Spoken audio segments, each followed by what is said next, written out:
नमस्कार, मैं ईश्वर केवल रमानी बोल रहा हूँ। आज की मैं इस वीडियो को 4 हिस्सों में बांट रहा हूँ। पहला, what is the current status in litigation. Second, कितने टावर्स में कंस्ट्रक्शन हो रही है। और थर्ड पार्ट, कितने टावर्स में कंस्ट्रक्शन नहीं हो रही है। And the fourth part is that good situation arising in our case and the way forward.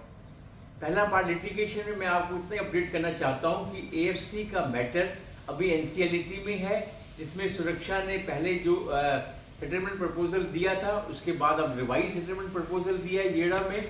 अब ये मैटर येड़ा, यूपी गवर्नमेंट और एनसीएलटी के बीच में है। नेक्स्ट हियरिंग 18 अप्रैल है। सेकंड मैटर है इनकम टैक्स का, जो सुप्रीम कोर्ट में है और जिसकी नेक्स्ट हियरिंग 15 अप्रैल के बाद होनी है। पर लेकिन मैं यहाँ ये कहूँगा कि ये मैटर लिटिगेशन के अभी हमारे को ज़्यादा बॉदर नहीं करते। फॉर ए टाइम बिंग हम इसको साइड में रख देते हैं। हमारा मेन कंसर्न है कंस्ट्रक्शन का। अब जो जिन टावर्स में काम हो रहा है वो है 62 टावर्स। मेनली ये टावर्स हैं केपीए, केपीएच, क्लासिक, कॉस्मोस और केबीए के 1 से 14 नंबर टावर। इन 62 टावर्स में काफ़ी हद तक काम खत्म हो गया है। 5 टावर्स की ओसी आ गई है, 3 टावर्स में ऑफर ऑफ पोजीशन भी होम बायर्स को मिल गई है। और जो रिमेनिंग काम बचा हुआ है वो as per IMC, implementation and monitoring committee, जो सुरक्षा के प्लान में लिखा हुआ है, उनका कहना है कि आगे के 4-5 महीने के अंदर इनमें भी काम कंप्लीट हो जाएगा। So we should not worry about these 62 towers also, इसमें काम हो जाएगा। मेन वरी आता है जो रिमेनिंग 98 टावर्स हैं। ये रिमेनिंग 98 टावर्स मेनली है क्रेसेंट होम्स, गार्डन आइल्स, कासा आइल्स, क्यूब, ऑर्चिड्स और केबीए के 15 से 22 नंबर टावर और 7 टावर कॉस्मोस के, प्लस एक विश पॉइंट का टावर है। तो इन टावर्स में काम पिछले कई सालों से नहीं हुआ है। ये हमारा मेन कंसर्न है। अब जो अच्छी बात है हमारे केस में हो रही है और जो हमको दिखाई दे रही है कि हमारे कंपनी के अंदर इस समय 1000 करोड़ फंड्स अवेलेबल है। अब ये 1000 करोड़ फंड्स प्लस जो होम बायर्स के ड्यूज आएंगे, प्लस जो टोल की इनकम आती है सालाना, और इसके अलावा जो अनसोल्ड फ्लैट्स हैं, जो अनसोल्ड इन्वेंट्री है, वो उसकी वैल्यू भी अच्छी खासी है।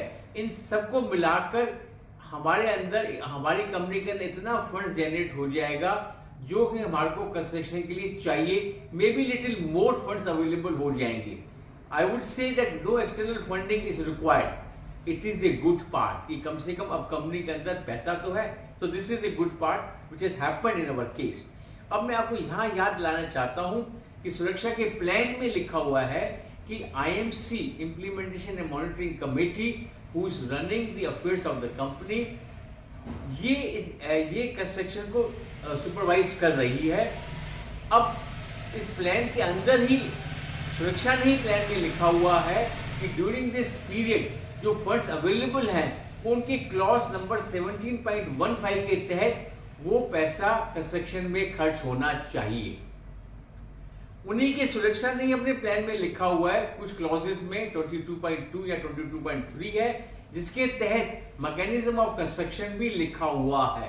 तो मतलब इन 98 टावर्स में प्लान के विधिन ही जो सुरक्षा ने लिखा है उसके विधिन ही कंस्ट्रक्शन भी हो सकती है और उस प्लान के विधिन ही ये पैसा खर्च हो सकता है। और ये भी हम सब जानते हैं कि ड्यूरिंग हम सब के लिए, for all stake holders, The implementation of the plan is binding। हम सबके ऊपर ये बाइंडिंग है, चाहे वो होम बायर्स हो, चाहे वो सुरक्षा है, चाहे वो आईएमसी है, उन सबके ऊपर बाइंडिंग है। तो मैं यहाँ पे ये कहने की कोशिश कर रहा हूँ कि now with in the plan the IMC can easily do the effective implementation of the plan. Effective implementation home buyers के पॉइंट ऑफ व्यू से क्या है? कंस्ट्रक्शन ऑफ रिमेनिंग 98 टावर्स, ये हमारा मेन कंसर्न है। जो सुरक्षा के लिखे हुए प्लान के मुताबिक आईएमसी अगर उन क्लॉजेस को इम्प्लीमेंट करती है तो डेफिनेटली हमारे घरों की कंस्ट्रक्शन में स्पीड बढ़ सकती है और ये हमारी समस्या काफी हद तक सॉल्व होती मुझे दिखाई दे रही है। So this is the way forward I had mentioned in my initial remarks कि इस तहत हमारे सारे घर बन सकते हैं। सुरक्षा के प्लान को ही उन्होंने ही IMC ने ही इम्प्लीमेंट करना है। अगर IMC इसको नहीं इम्प्लीमेंट करता then it is a contravention of the plan I would say. अब मैं यहाँ बताना चाहता हूँ कि JREWS इसी अप्रोच को रख रही है, सभी फोरम में इसी अप्रोच को रखेगी। Even in legal forum also association will keep this approach that income tax का मैटर, AFC का मैटर चलता रहेगा, उसकी हमें अब बॉदरेशन नहीं है। हमारी मेन पॉइंट है कंस्ट्रक्शन जो फिजिबल है विद इन द प्लान, और लॉ भी कहता है कि प्लान के विद इन ये सब होना चाहिए।